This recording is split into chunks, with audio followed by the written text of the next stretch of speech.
suami tidak nafkahi anak istri berdosa, Pak. Nggih. Karena ini kewajiban. Kewajiban kalau tidak dilaksanakan berdosa.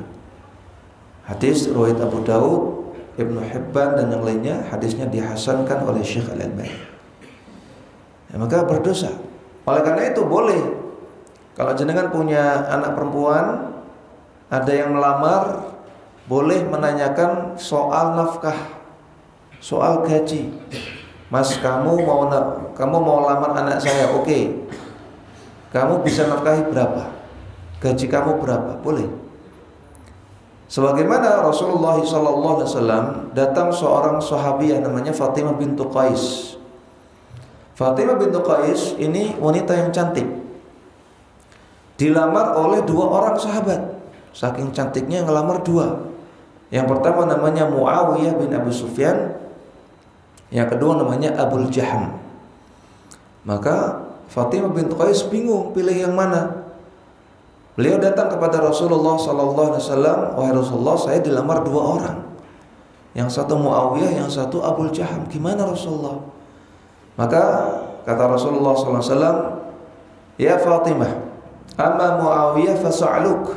Wahai Fatimah, kalau Muawiyah dia itu miskin, la malalahu, nggak punya harta, miskin. Nanti kamu nelongso hidupnya, susah. Wa amma Abul Jahm fala yad'ul 'asa an atiqihi. Adapun Abul Jaham tidak pernah menurunkan tongkat dari pundaknya. Abul Jahm itu temperamen, gampang mukul. Maka kamu jangan nikah sama dua-duanya. Wah, yang lamar dua tapi sama Rasulullah jangan disuruh jangan nikah sama dua-duanya. Ini hadis sahih riwayat Muslim. Nah, perhatikan kata Nabi, Muawiyah so'aluk miskin, jangan nikah sama dia, nanti kamu nelongso, nggak tahan. Berarti di sini Rasulullah SAW mempertimbangkan masalah harta, masalah penghasilan. Oleh karena itu boleh, kalau ada orang melamar seorang wanita, boleh dipertimbangkan masalah nafkahnya. Kamu kuat nggak nafkahi anak saya? Kamu sudah kerja belum? Punya penghasilan enggak? Boleh. Walaupun ngapunten Bapak Ibu sekalian, jangan jadikan masalah nafkah sebagai patokan utama. Oke. Kalau ada orang yang melamar anak jenengan, patokan utamanya agama. Kata Nabi SAW, idza ja'akum man tardawna dinahu wa khuluquhu fazawwijuh. Kalau datang laki-laki yang bagus agamanya, bagus akhlaknya, maka nikahkanlah dia dengan anakmu. Bagus agamanya, bagus akhlaknya, nikahkan dia. Masalah nafkah memang dipertimbangkan, kita tanyakan boleh, tapi jangan jadikan patokan utama, standar utama jangan. Standar utama tetap agama. Agama bagus, kemudian akhlak bagus, makanya sudah modal yang paling besar. Tinggal nanti nafkahnya bagaimana. Illam takun, kalau tidak dilakukan seperti itu, maka akan terjadi fasadun azim, akan terjadi fitnah wa fasadun azim, akan terjadi fitnah dan kerusakan yang besar. Kalau ada laki-laki yang soleh, agamanya baik, akhlaknya baik, kok malah ditolak, nah, dia khawatirkan akan terjadi kerusakan dan juga fitnah. Nah, jadi menanyakan masalah nafkah boleh, tapi jangan jadikan sebagai patokan utama. Karena tadi nafkah itu wajib dari suami kepada istri, dari bapak kepada keluarganya. Dan para jamaah sekalian rahimani wa rahimakumullah, nafkah itu juga kewibawaan seorang suami. Selain tadi, nafkah itu juga mencerminkan kepemimpinan. Kalau suami ngasih nafkah, maka dia kepemimpinannya tegak. Tapi kalau dia nggak ngasih nafkah, goyah. Okay. Selain itu, memberi nafkah juga wibawa suami. Perhatikan di dalam surat Toha ayat 117. Allah Ta'ala katakan kepada Nabi Adam dan Siti Hawa, istrinya. Kata Allah, "Fala yukhrijannakuma minal jannati fatashqa." Wahai Adam, wahai Hawa, Fala yukhrijannakuma, jangan sampai setan atau iblis mengeluarkan kalian minal jannah, dari surga. Ini ketika Nabi Adam dan Hawa masih di surga. Allah sudah wanti-wanti, jangan sampai kalian berdua kena tipu daya setan, sehingga setan mengeluarkan kalian berdua dari surga. Fatashqa, kemudian nanti kamu akan sengsara. Jadi ketika diwanti-wanti, wahai kalian berdua, Adam dan Hawa, jangan sampai keluar dari surga. Tapi ketika Allah mengatakan fatashqa, tashqa ini maksudnya lawan bicaranya satu orang. Tashqa, kamu akan sengsara. Padahal tadi yang diajak bicara dua, tapi yang sengsara satu.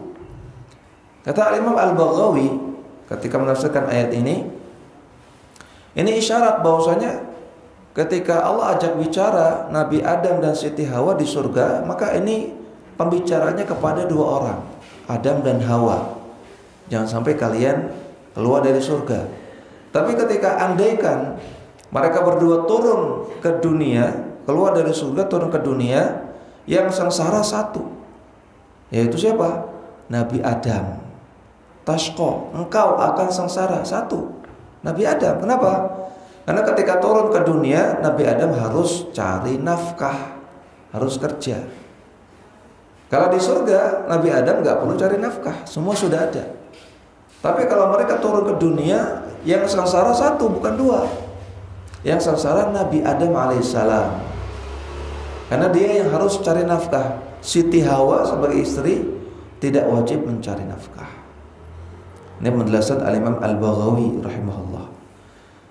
Nah, maka ini menunjukkan bahwasanya sejak zaman Nabi Adam, sejak zaman manusia pertama, kakek moyang kita, yang mencari nafkah ya laki-laki, yang mencari nafkah ya suami. Itulah kewibawaan seorang suami, yaitu dia mencari nafkah. Kalau dia tidak mencari nafkah, dia malas-malasan, rebahan, nggak menafkahi keluarganya, maka hilanglah kewibawaannya, hilanglah kelaki-lakiannya. Apalagi kalau yang cari nafkah malah istrinya, tambah hilang lagi kewibawaannya. Oleh karena itu, sekali lagi, para bapak, para suami, ayo semangat mencari nafkah untuk keluarga. Kemudian para jamaah rahimani wa rahimakumullah, kita sudah memahami tentang wajibnya mencari nafkah. Kemudian sekarang nafkah itu apa? Banyak orang yang salah kaprah, banyak orang yang salah paham tentang definisi nafkah. Ada kadang-kadang pertanyaan masuk, misalnya, Ustadz, saya tidak dinafkahi oleh suami saya. Oh ibu, enggak dinafkahi sama suaminya. Ibu selama ini makan cukup. Oh makan cukup, Ustaz. Pakaian ada, bisa pakai pakaian. Tempat tinggal ada, tempat tinggal ya ada, Ustaz. Saya enggak gembel, saya enggak tinggal di bawah kolong jembatan. Maka itu artinya jenengan sudah dinafkahi, Bu. Makanan ada, pakaian cukup, tempat tinggal ada. Berarti ini sudah dinafkahi. Oh tapi Ustaz, saya nggak dikasih uang jajan sama suami. Nah ini berarti salah paham, salah kaprah. Uang jajan itu bukan nafkah. Nafkah itu adalah makanan pokok, pakaian yang pokok, dan tempat tinggal. Itulah nafkah. Uang jajan bukan nafkah. Ini kata para ulama, bukan kata saya. Kita lihat dalam kitab Majma'ul Anhar, kitab fikih mazhab Hanafi, disebutkan definisi nafaqah atau nafkah. Nafaqah adalah ma yatawaqqafu alaihi baqa'u syai'in min nahwi ma'kulin wa malbusin wa sukna. Nafaqah atau nafkah adalah segala sesuatu yang bertopang padanya keberlangsungan hidup. Jadi perkara-perkara ini yang menjadi nafkah ini bisa menentukan seseorang bisa tetap hidup atau tidak. Kalau dia ada, maka orang bisa terus hidup, bisa eksis. Kalau dia tidak ada, maka bisa mengancam keberlangsungan hidup dia, bisa mati dia. Yaitu apa? Min ma'kulin. Pertama, makanan pokok. Wa malbusin, pakaian pokok. Wa sukna, dan tempat tinggal. Orang kalau nggak makan, mati Pak. Orang kalau nggak punya pakaian, kedinginan, kepanasan, bisa mati. Atau orang tidak punya tempat tinggal. Ya, tadi saya datang ke sini dari rumah kering, tiba-tiba di perjalanan brus hujan, kayak diguyur air seember dari langit gitu. Tahu-tahu hujan, orang nggak punya tempat tinggal gimana? Tahu-tahu hujan brus seperti itu. Bisa sakit, bisa mati. Maka 3 perkara ini yang menunjang keberlangsungan hidup seseorang. Makanan pokok, pakaian pokok, tempat tinggal. Nah, inilah nafkah. Inilah nafkah. Di dalam kitab Ad-Durrul Mukhtar, kitab fikih mazhab Syafi'i, disebutkan tentang definisi nafkah. Nafkah adalah hiya at-ta'amu wal kuswatu was sukna. Nafkah adalah makanan pokok, kuswah tempat tinggal, kuswah pakaian, wasukna, dan tempat tinggal. Dalam kitab Al-Fiqhul Muyassar, kitab fikih mazhab Hambali, disebutkan definisi nafkah adalah kifayatu man yamunuhu bil ma'rufi qutan wa kuswatan wa maskanan. Nafkah adalah memberikan kecukupan kepada orang-orang yang menjadi tanggungan dengan kadar yang ma'ruf berupa qutan, makanan pokok, kuswatan, tempat tinggal, kuswatan, pakaian pokok, wa maskanan, dan tempat tinggal. Sama di semua kitab fikih para ulama, sama definisinya. Nafkah itu makanan pokok, kemudian pakaian pokok, tempat tinggal. Bahasa kita sandang, pangan, papan. Sandang itu pakaian, pangan makanan, papan tempat tinggal. Itu nafkah. Ketika suami sudah berikan itu semua, sudah berikan makanan pokok, beras, kemudian minyak goreng tadi, tepung, gula teh, garam, dan semisalnya, kemudian memberikan pakaian pokok yang dipakai sehari-hari, dan juga memberikan tempat tinggal, apakah punya sendiri ataukah nyewa ataukah numpang, yang penting ada tempat tinggal, maka suaminya sudah dikatakan memberi nafkah, sudah menggugurkan kewajibannya memberikan nafkah. Nah, adapun di luar itu bukan nafkah. Uang jajan, kendaraan, sepeda motor atau mobil, atau perhiasan, atau perabotan, atau yang lain, itu bukan nafkah. Bukan nafkah, apakah berarti tidak perlu diberikan, Ustaz? Ya tetap perlu diberikan, tapi tidak sampai wajib hukumnya. Memberikan yang di luar nafkah tadi, ya di luar sandang, pangan, papan, seperti memberikan uang jajan, memberikan kendaraan, memberikan pakaian yang bagus-bagus yang di luar dari pakaian pokok, ngajak makan di luar, di restoran, di luar dari makanan yang pokok, memberikan apalagi aksesoris, ya, kemudian kosmetik, skincare. Nah, ini hukumnya sunnah, tidak wajib. Okay. Andai kan diberikan, alhamdulillah, berarti suami yang idaman, suami yang baik. Tapi andai kan tidak diberikan, tidak berdosa. Uang jajan andai kan tidak diberikan, tidak berdosa. Di dalam hadis yang sahih, Rasulullah SAW mengatakan arba'atu dananira, ada 4 dinar, ada 4 uang, ada 4 jenis uang. Yang pertama, dinarun a'taitahu miskinan, uang yang kau berikan kepada orang miskin. Yang kedua, dinarun a'taitahu fi raqabatin, uang yang kau berikan kepada hamba sahaya. Dinarun anfaqtahu fi sabilillah, uang yang engkau infakkan di jalan Allah. wa dinarun anfaqtahu ala ahlika, dan uang yang kau berikan kepada keluargamu. Kata Nabi, afdaluha alladzi anfaqtahu ala ahlika.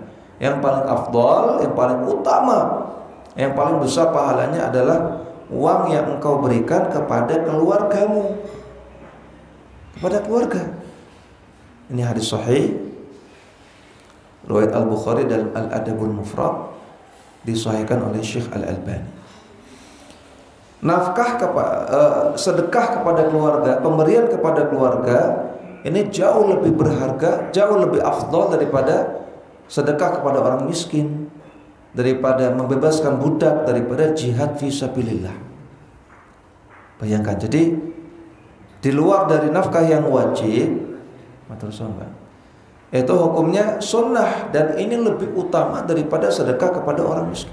Sedekah kepada istri, sedekah kepada anak, ini jauh lebih utama daripada sedekah kepada orang miskin, daripada jihad fisabilillah, daripada sedekah untuk jihad fisabilillah, daripada membebaskan budak.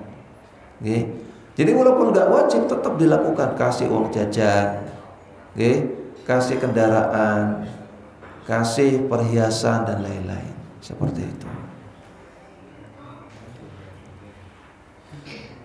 Jadi contoh penerapannya Pak, dalam budaya kita biasanya kita pakai sistem uang bulanan, uang bulanan. Jadi suami ngasih uang bulanan kepada istri. Misalnya jenengan memberikan uang bulanan kepada istri berapa Pak misalnya? Ya 2 juta rupiah misalnya, standar. Saya kira nggak terlalu besar, nggak terlalu kecil. 2 juta rupiah sebulan misalnya. Maka kalau kebutuhan makan sebulan itu ya katakanlah 1.200.000 untuk beli makan pokok sebulan untuk keluarga, untuk beli beras, minyak goreng tadi yang pokok-pokok nih. Uang bulanan 2 juta. Kebutuhan makanan pokok 1,2 sebulan. Maka sisa 800.000.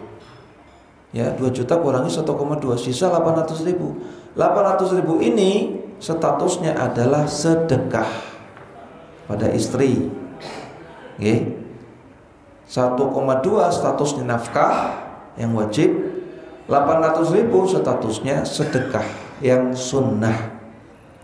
Yang tadi lebih utama daripada sedekah kepada orang miskin, daripada membebaskan budak, daripada sedekah untuk fisabilillah.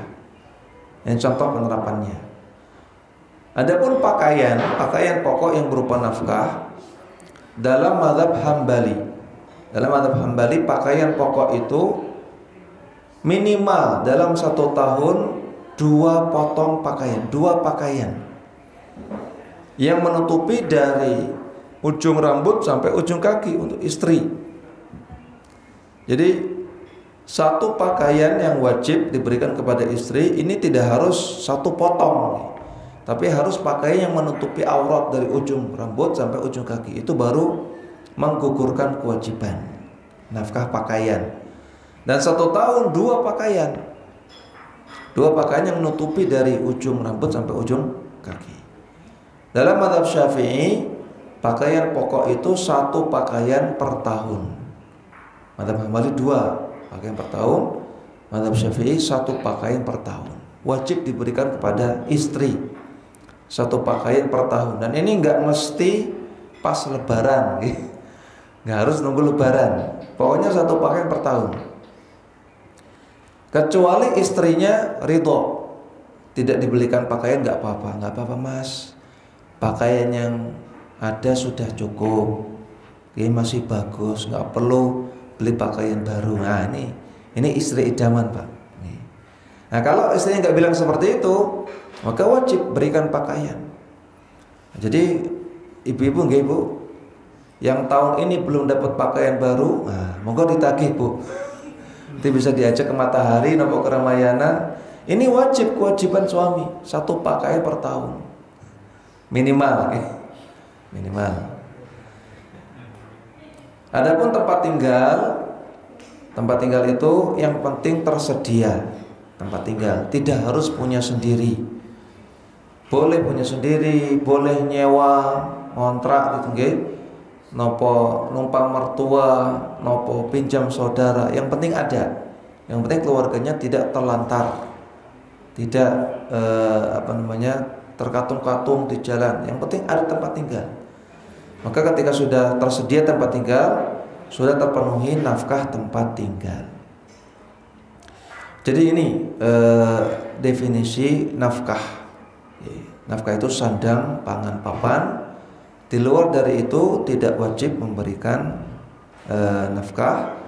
Di luar dari itu tidak wajib, namun hukumnya sunnah.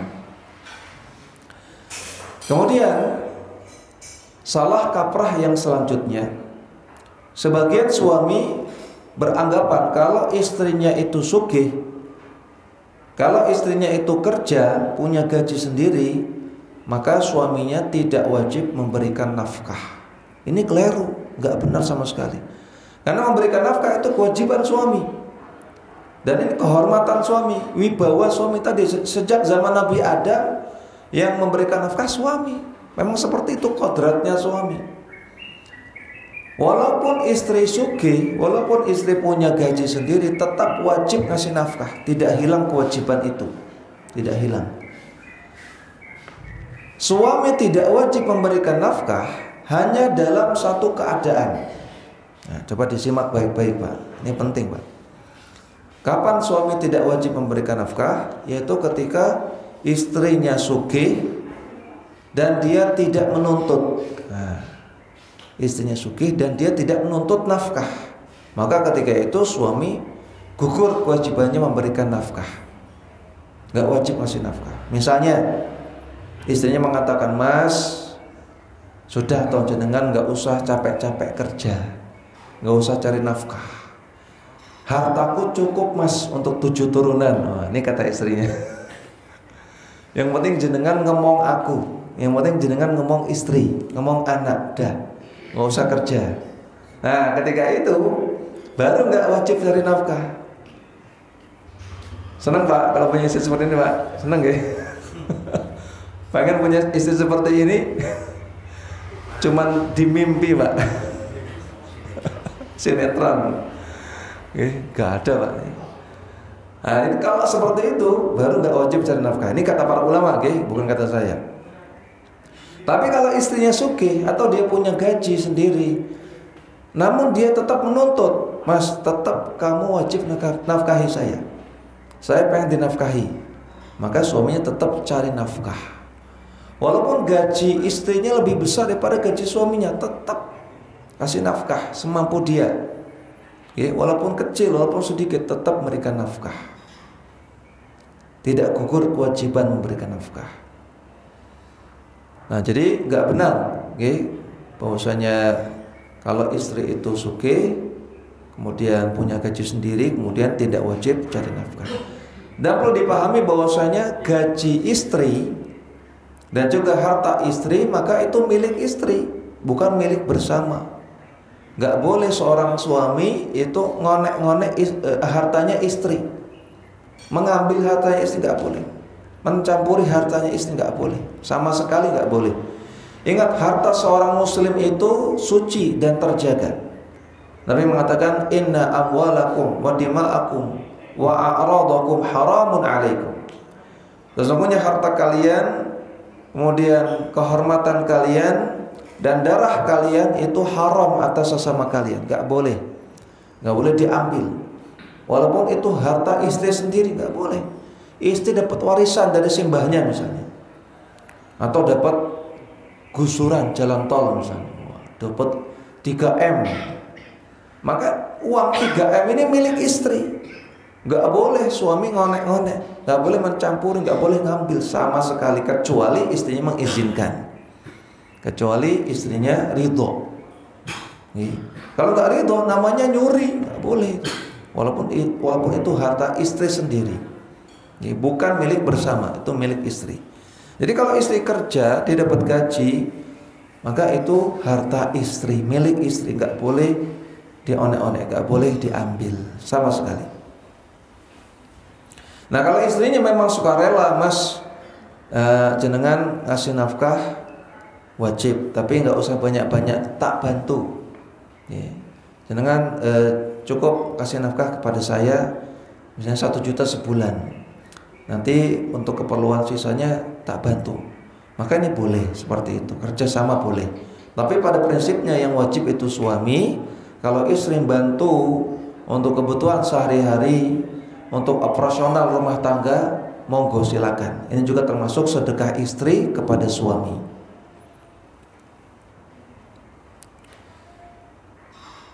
Kemudian para jamaah sekalian rahimani wa rahimakumullah,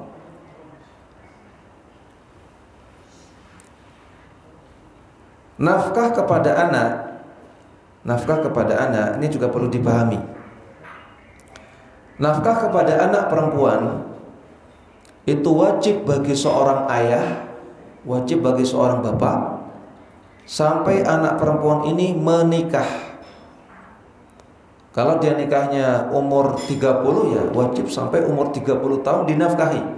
Walaupun anak ini sudah kerja, walaupun anak ini sudah mandiri, tetap ayahnya wajib nafkahi sampai dia menikah. Kalau nikahnya umur 20 ya sampai umur 20. Kalau nikahnya umur 25 ya sampai umur 25. Sampai dia nikah, sampai dia ada nafkahi. Itu suaminya, okay? Nah, kalau anak ini ngapunten qadarullah cerai dengan suaminya, maka kewajiban nafkahnya kembali kepada bapaknya lagi. Misalnya umur 25 nikah, okay? Maka setelah nikah yang nafkahi suaminya. Umur 30 dilalah cerai. Ya, naudzubillah min dzalik. Cerai. Maka setelah itu anak perempuan ini yang umur 30 tahun ini nafkahnya kembali wajib atas bapaknya. Bapaknya wajib nafkahi lagi. Kalau bapaknya mampu, ya, selama bapaknya masih mampu. Adapun anak laki-laki jumhur ulama, mayoritas ulama mengatakan bahwasanya anak laki-laki hanya wajib dinafkahi sampai baligh. Sampai balik. Nah, anak kita balik itu umur berapa tahun, Pak? 1 SMP udah balik, Pak. Anak saya 1 SMP sudah balik. Nah, maka sampai 1 SMP itulah wajib dinafkahi. Nah, terus gimana, Ustaz? Apa anak-anak kita harus cari kerja sendiri? Ya monggo silakan. Jadi wajibnya sampai balik. Tapi kalau setelah balik kok masih dinafkahi, maka ini sedekah pada anak. Ya, jadi ini khusus untuk mas-mas, untuk mas-mas, untuk para remaja, termasuk juga kita yang dahulu dinafkahi oleh bapak kita, padahal kita sudah balik, tapi sama bapak kita masih dinafkahi, masih ditransfer, masih dikasih uang, kita banyak-banyak terima kasih sama bapak kita. Sebetulnya sudah nggak wajib, tapi bapak kita masih ngasih. Banyak-banyak bersyukur, banyak-banyak membalas kebaikan kepada bapak kita masing-masing. Jadi anak laki-laki hanya wajib nafkahi sampai balik. Dan tadi nafkah itu sandang pangan papan. Sepeda motor itu bukan nafkah, Jadi tidak ada kewajiban ngasih sepeda motor kepada anak, sebenarnya nggak ada. Maka aneh, saya lihat di berita ada anak laki-laki minta sepeda motor sama bapaknya, nggak dikasih, kemudian apa? Dibunuh. Allah musta'an. Ini nggak paham konsep nafkahnya anak ini. Ya, minta sepeda motor kepada orang tuanya miskin, nggak dikasih kok orang tuanya dibunuh. Allah musta'an. Padahal sepeda motor itu bukan nafkah. Si anak ini merasa wajib disediakan sepeda motor oleh orang tuanya, nggak wajib. Ini akibatnya nggak pernah diajak ngaji anaknya. Hanya diajak ngaji Pak anak-anak kita, Pak, biar paham. Nah, jadi sepeda motor itu bukan nafkah. Artinya kalau orang tuanya ngasih, alhamdulillah. Ini orang tua yang sayang sama anak, yang sedekah kepada anak. Tapi nggak wajib. Nah, maka anak-anak kita, Pak, yang laki-laki, hendaknya kita ajarkan untuk mandiri sejak kecil. Ya, harus wani perih. Anak laki-laki itu harus diajari wani perih, wani susah. Harus mau usaha, harus mau cari uang, belajar mandiri dari kecil, diajari wirausaha dari kecil. Supaya ketika sudah balik, sudah besar, siap cari nafkah. Dipersiapkan sejak kecil, jangan dimanja. Jangan semua apa yang diinginkan diberikan, jangan. Tapi diajari struggle, diajari mandiri, diajari perjuangan. Mau sesuatu, usaha dulu. Kamu mau mainan baru? Boleh. Tapi ngepel dulu. Ya, semua lantai rumah seperti itu. Kamu mau makan di restoran? Oke, boleh. Tapi pijeti ya bapak ibu dulu misalnya. Ada perjuangannya. Diajari seperti itu. Jangan semua apa yang diinginkan langsung dikasih, jangan. Nah, jadi anak-anak kita laki-laki itu dipersiapkan sejak kecil untuk cari nafkah. Kemudian nafkah kepada orang tua. Nafkah kepada orang tua, apakah wajib seorang anak memberikan nafkah kepada orang tuanya? Jawabannya pada asalnya tidak wajib. Pada asalnya tidak wajib. Menjadi wajib kalau terpenuhi dua syarat. Yang pertama, orang tuanya miskin. Orang tuanya miskin, gak punya penghasilan atau penghasilannya sedikit. Yang kedua, anaknya mampu untuk memberikan nafkah. Ketika dua syarat ini terpenuhi, maka sang anak wajib memberikan nafkah kepada orang tuanya.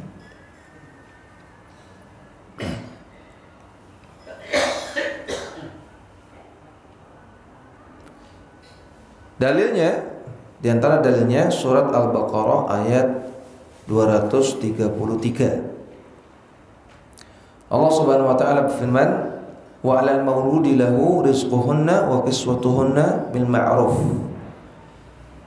Dan kewajiban bagi seorang ayah untuk memberikan makan dan pakaian kepada anaknya dan juga istrinya dengan ma'ruf, secara ma'ruf. Ini bicara tentang nafkah dari orang tua kepada anak atau dari suami kepada istri. Ya. Dan di akhir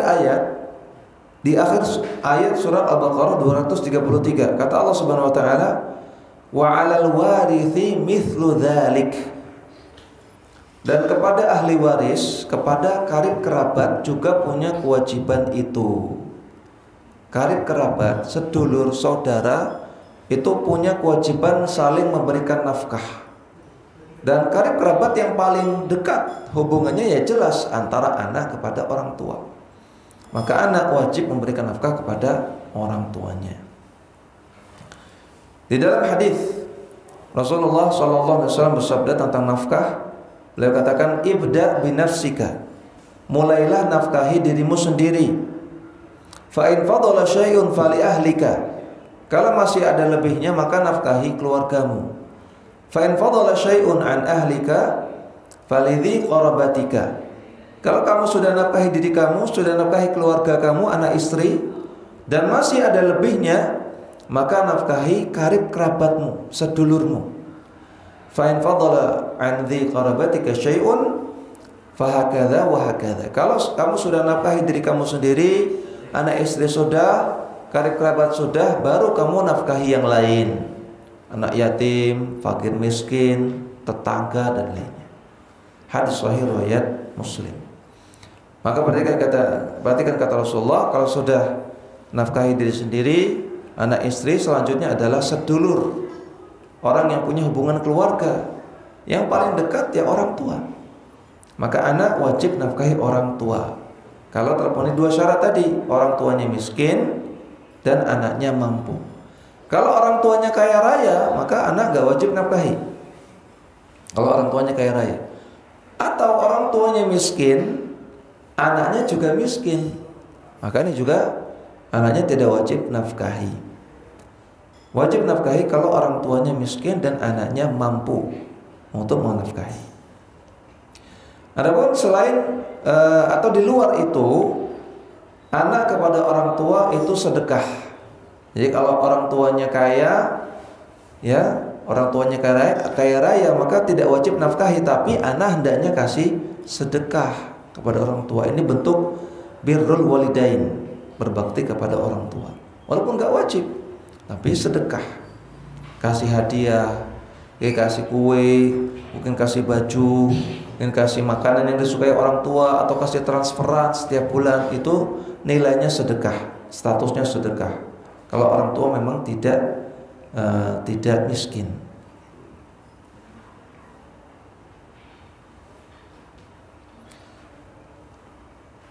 Kemudian terakhir beberapa prinsip dalam mencari nafkah. Ya, setelah kita membahas tentang kewajiban dalam memberikan nafkah, aturan-aturan dalam memberikan nafkah, maka ada beberapa prinsip yang perlu dipegang dalam memberi nafkah. Yang pertama, bagi siapa saja yang wajib memberi nafkah, yaitu para laki-laki, para bapak, para suami, jangan malas mencari nafkah, semangat.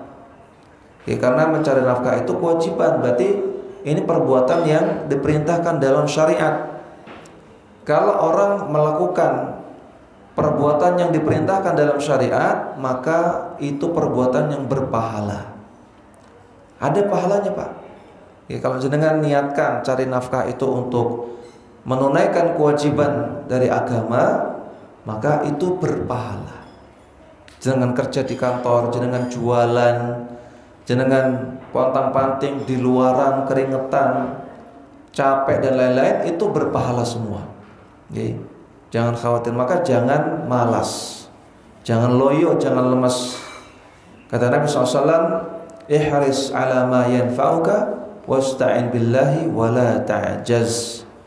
Bersemangatlah untuk melakukan apa yang manfaat bagimu, termasuk mencari nafkah.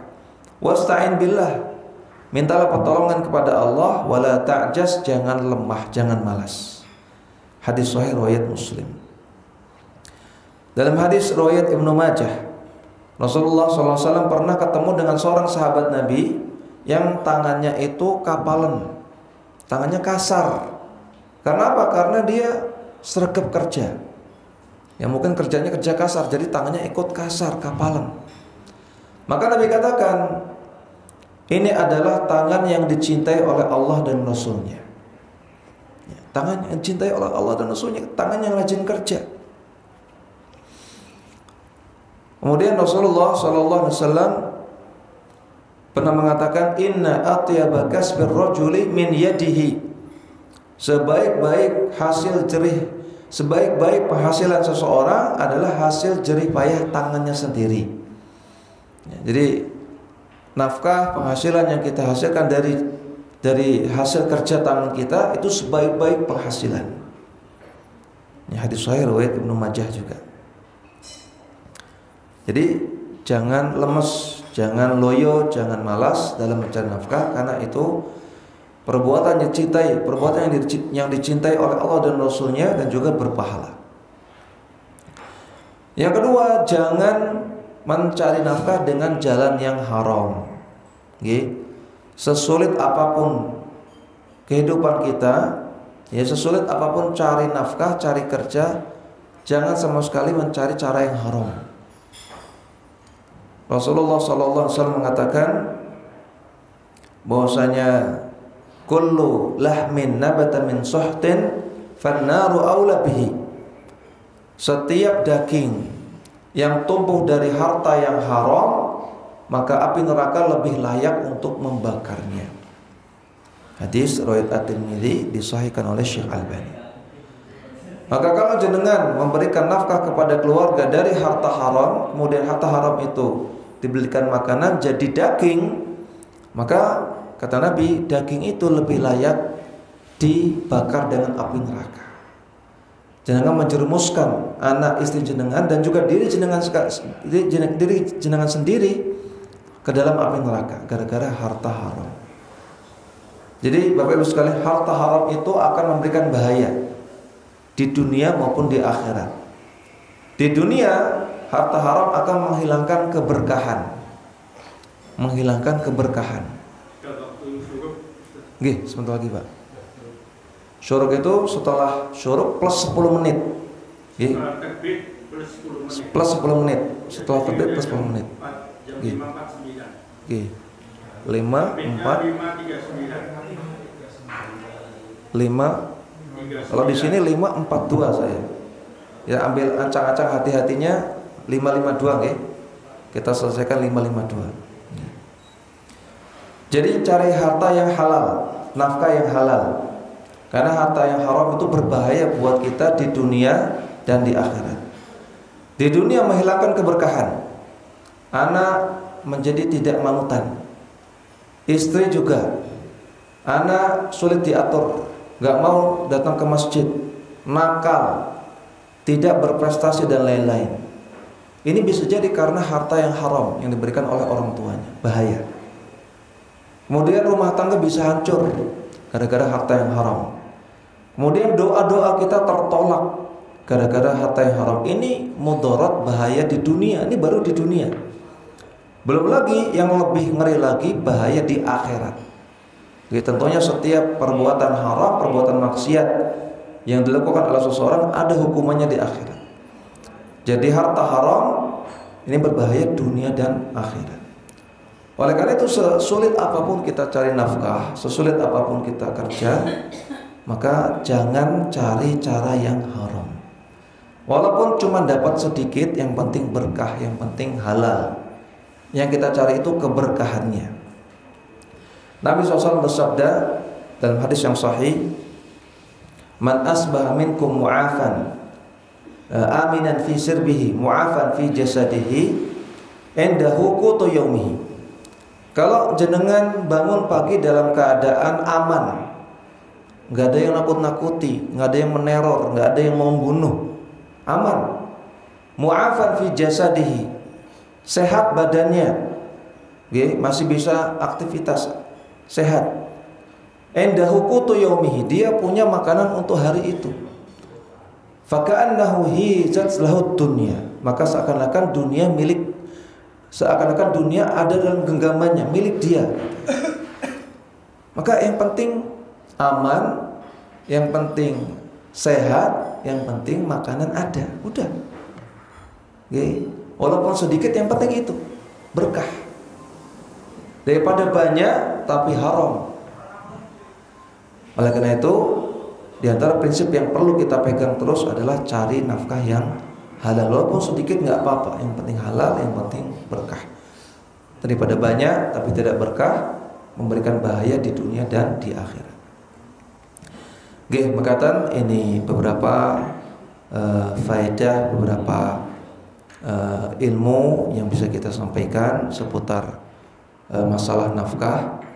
Mudah-mudahan Allah Subhanahu wa taala memberikan kemudahan bagi para pejuang nafkah, bagi para bapak, para suami yang pontang-panting memberikan nafkah. Semoga Allah berikan kemudahan, semoga Allah berikan keberkahan, semoga Allah tambahkan rezeki yang melimpah, rezeki yang berkah, rezeki yang mudah, dan semoga nafkah yang diberikan itu berbuah pahala yang besar, dan semoga nafkah yang kita berikan menjadi sebab kita untuk melakukan amal-amalan soleh, menjadi sebab kita jauh dari neraka jahanam, menjadi sebab kita untuk bisa meraih jannah Allah Subhanahu wa taala. Dan semoga Allah kumpulkan kita semua di dunia ini dalam keadaan baik, dan Allah juga kumpulkan kita semua di jannahnya dalam keadaan baik pula. Amin ya rabbal alamin. Kita cukupkan, mudah-mudahan bermanfaat dan bisa diamalkan dalam kehidupan sehari-hari.